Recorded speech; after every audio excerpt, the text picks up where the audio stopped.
If you told me, Joe, you had to sacrifice either Wiseman or Moody to go get yourself someone like Vanderbilt who can contribute now, I might do that. Yeah, no doubt. I think he can help. And that was going back to the Gobert trade. Right. Because I thought it was a bad trade. It was an awful trade. Awful trade. And Minnesota's an awful team. Anthony Edwards now playing hard. Klay Thompson's back. Did you see him in the corner? Back. I did see him in the corner. Just over and over and over. It's just like, what are you guys doing? I can't even. First 3 buckets for the Warriors yesterday. All Ducks.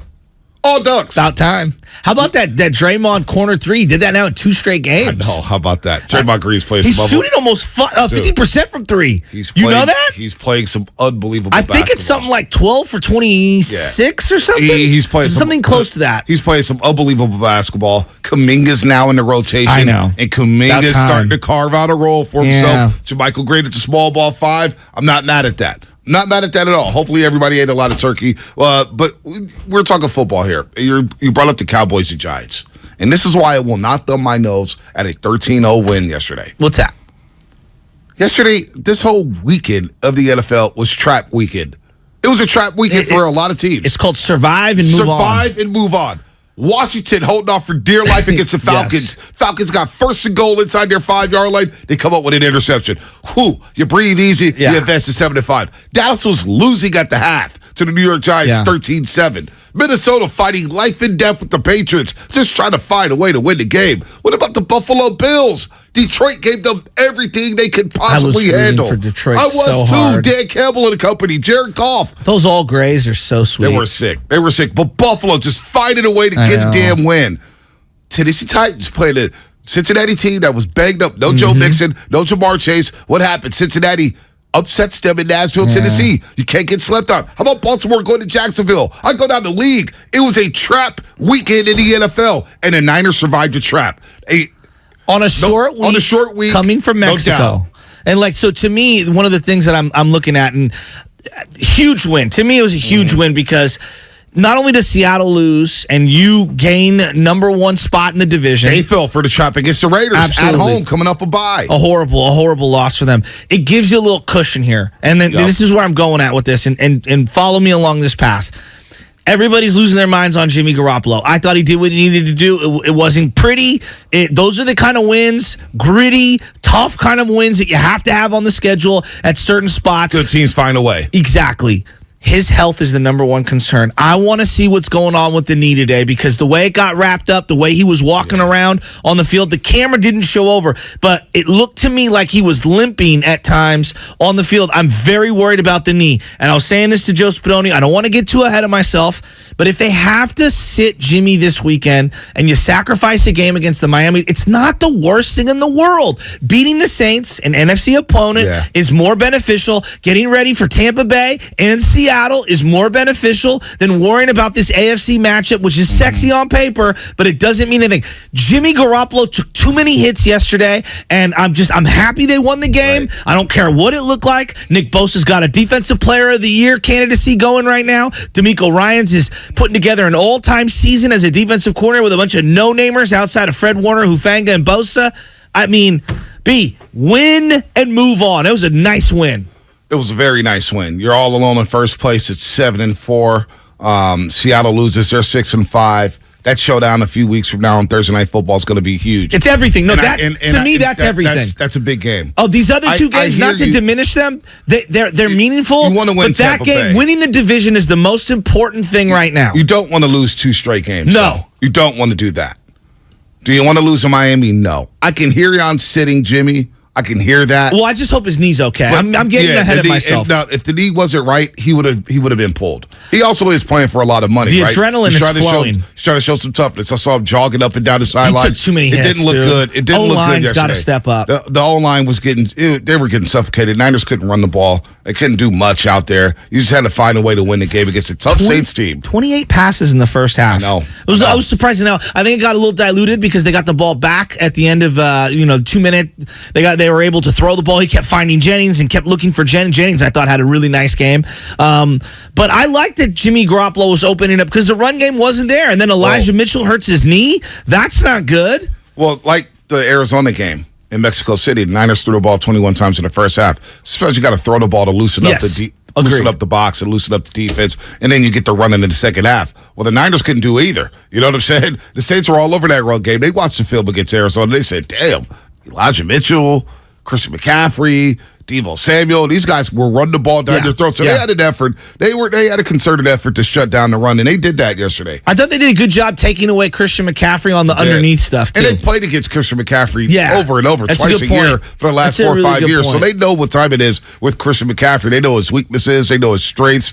They've had a lot of practice time, a lot of reps against Christian McCaffrey. So 13-0. The Jimmy thing. The Jimmy injury, when he got hurt at first, I was like, oh, God. So you were at the game? Yeah, I was at the game. I took Mama. Mama was at the game. Mama Tyndall. She was loving it. She was having a vibe. It was a vibe for her out there at Levi Stadium, but it was a lot of flags. And then the Jimmy injury, you see the replay on the scoreboard, you're like, oh, right? That's not good. Was he limping right away? Oh, limping right away. And I don't think there was if I'm not mistaken, there was no flag. He got up from what the replay showed. They only showed it one time. He got up and he was like yelling at the official. Barking at the official. Yeah, because he's like, why didn't I get that call? And I agree with him on that one. Now, I don't even know what a roughing the passer is anymore. But like B, when I saw his leg get wrapped up like that, I was like, oh, no. I mean, the great quarterbacks get that call.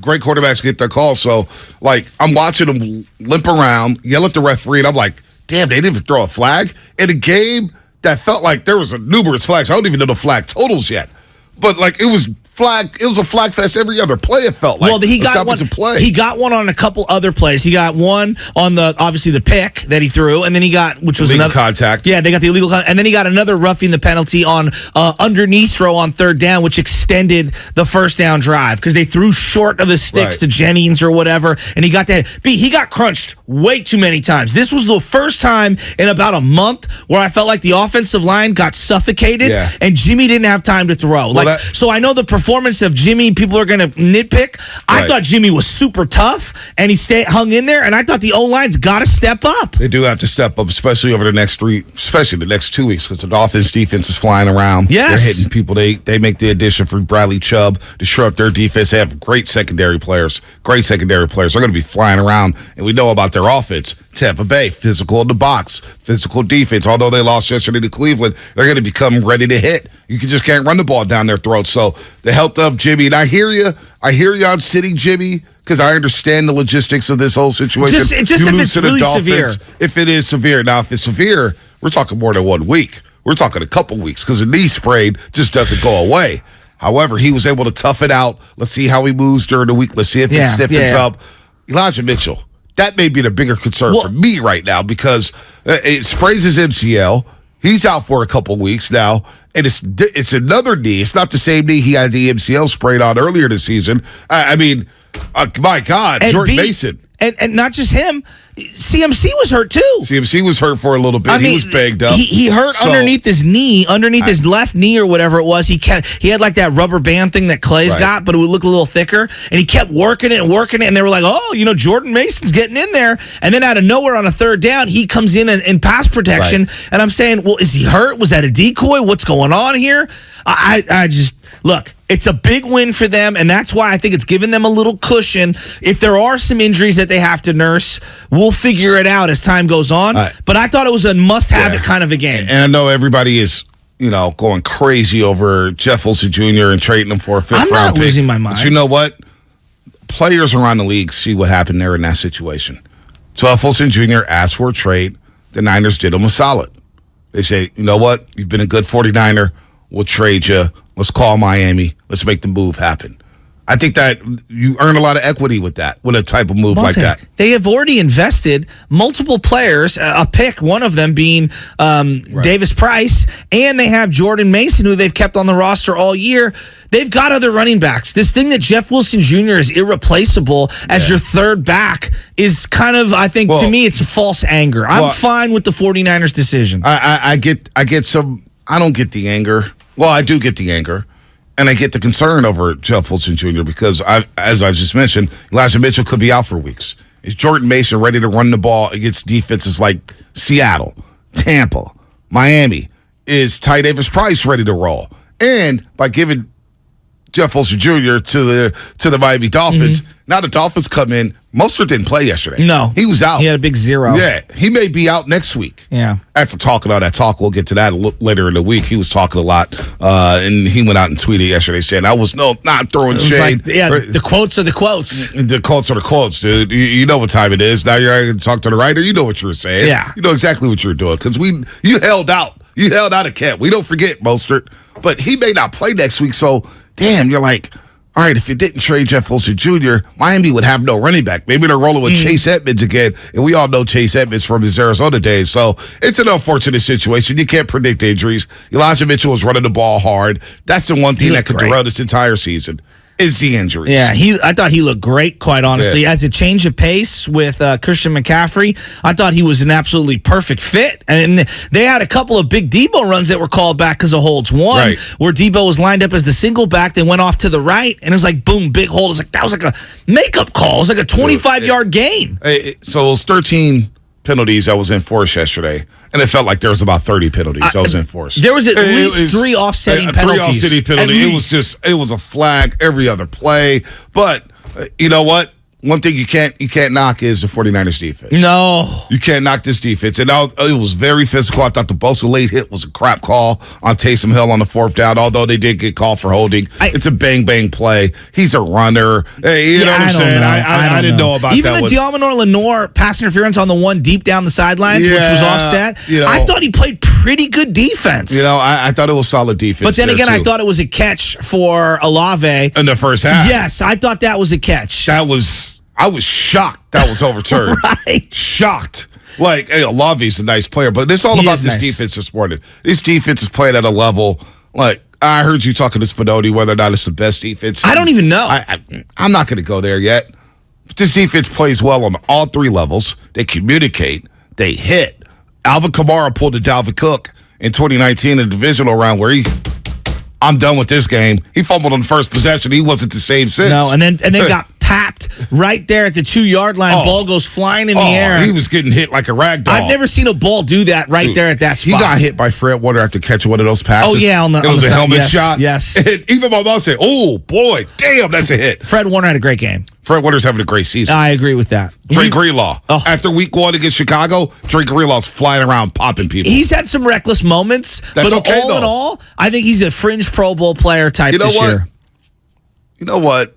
I like a reckless linebacker at times. Well, you can have one guy be reckless on a deep. Like Deshaun Golston. Everybody immortalizes Deshaun Golston now. He was a weekly late hit flag all day. All the time. But you know what it did? It struck the fear of God in the other team. Yep. So, and I know Chase Edmonds is on Denver. Maybe the Miami Dolphins will trade Chase Edmonds to the Denver Broncos if they don't get Jeff Wilson Jr. or whatnot. That's all I was saying for a way. Want to just clarify that. We know he's in Denver losing games left and right. Yeah. He didn't fit Purcell's yelling at Russell Wilson. It's a joke out there. But no, Drake Greenlaw. I love a reckless linebacker because those are tone setters. Yeah, I agree. Guys are thinking twice about running slants where Drake Greenlaw is. And seeing Gibson, I can't believe I'm saying this because Jimmy Ward looked like he was exclusively playing in the slot.